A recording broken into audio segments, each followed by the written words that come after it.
What do you think is like the ideal ACT timeline? Ideal.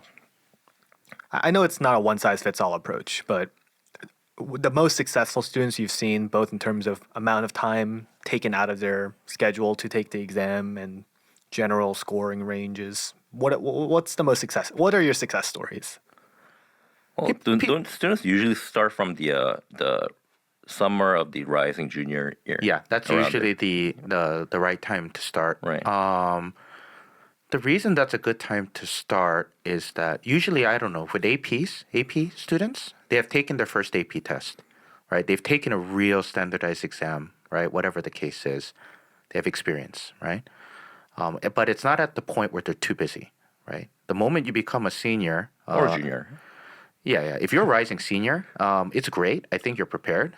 The problem is you're going to have to do it with your college applications, and there's a lot to worry about. I don't know. There might be other personal things that you might have to deal with. It's very hard to translate. A lot of stressed seniors, right? That do that test. The other option is to take it in your second semester of your sophomore year, right? In the spring. I think less people prepare. There are less people preparing for the exam at that time. If it is a factor, test centers tend to be a little emptier, Right. right?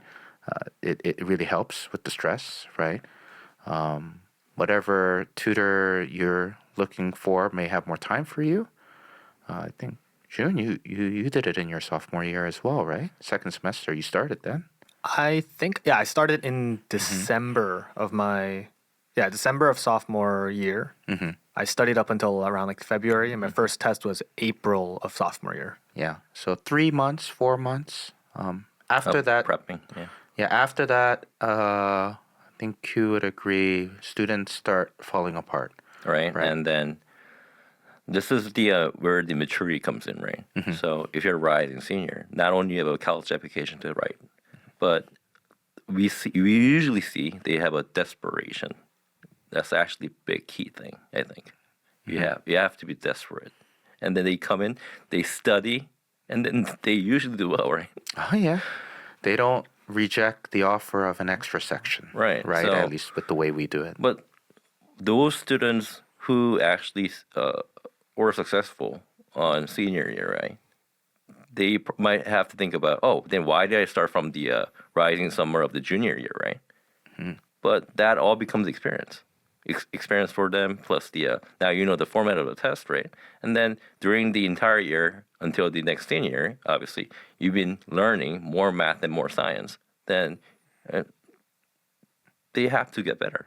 Yeah, you have Right. to get better. They've Right. taken APs at that point, Right. or IB. If you're in an IB school, just doing that extra English or math class is going to do wonders for you. On the flip side, you start in freshman year. I assume you see a lot of students with burnout. Oh, Or is that the right term? yeah, might be, but we will always recommend. Why would you do that? You know what I mean? Why would you do that? Enjoy your high school years. Yeah. Make some friends, right? Or do more reading or something. I don't know, right? Yeah. ACT is not meant to be studied over years. Right. The test is, I mean, at least the current version of the exam is not designed that way. Now, if it does change, I think it'll be a lot more approachable, right? The current version of the exam, it's intense. August 2024, Yeah. in case this exists for that much longer. Yeah. It is intense. I mean, even the new version is going to be intense, right? There's still a lot of questions. Whether they make it difficult by the passages or number of questions or time or whatever it is they decide to adjust, it's going to be hard no matter what. So, yeah, it is something always to consider, right? At that time. Back to score tiers. What kind of thresholds and cutoffs do you see among students?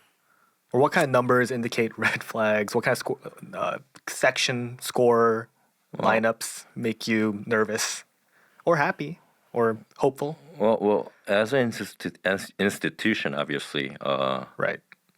we want to get students get their maximum possible score, obviously, right? Okay.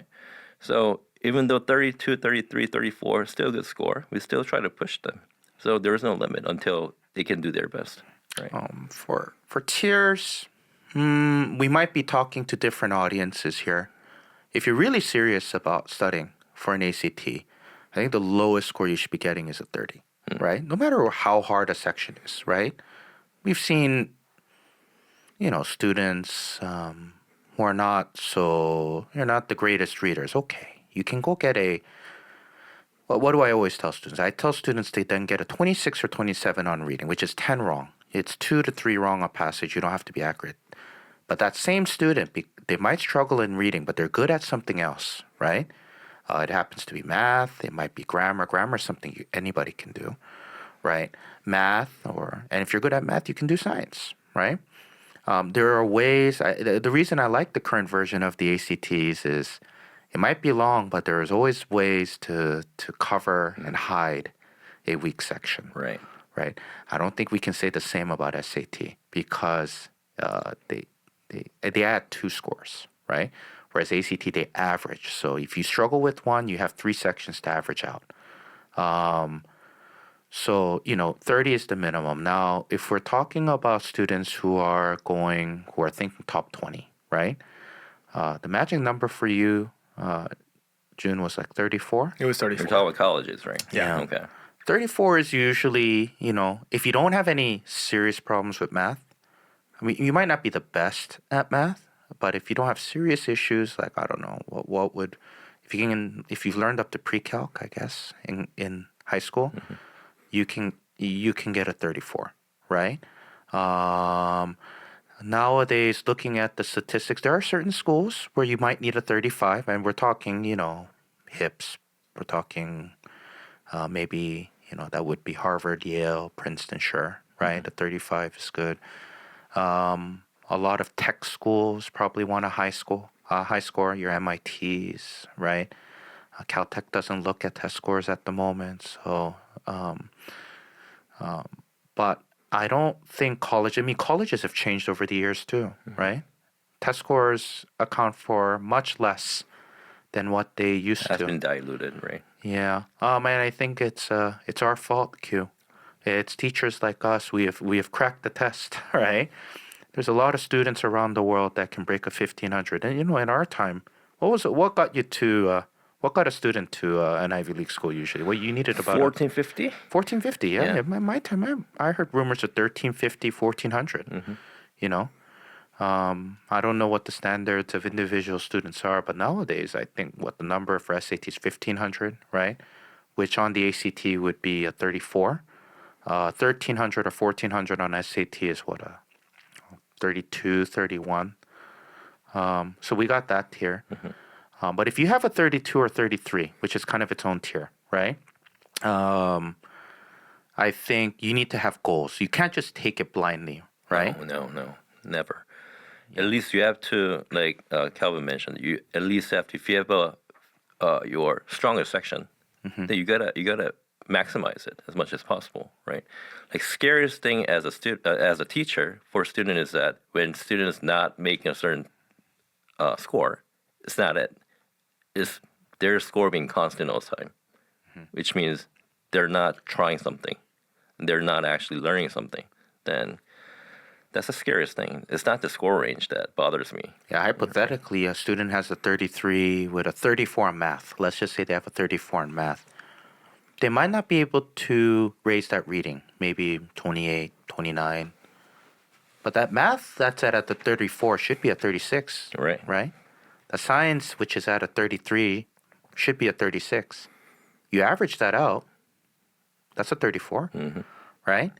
But I think with students, I think 33 is a very dangerous number. I think 33 students can get a 34. They want to keep on trying. Yeah. I think 30 students are generally legitimate students maybe who get a 30, right? Or students who may struggle mightily on one section, but you can do it, right? 32, the 30 students are students who are kind of at 30, they can raise it to 31 or 32 if they have a little bit of time, but they might not get it to 34, right?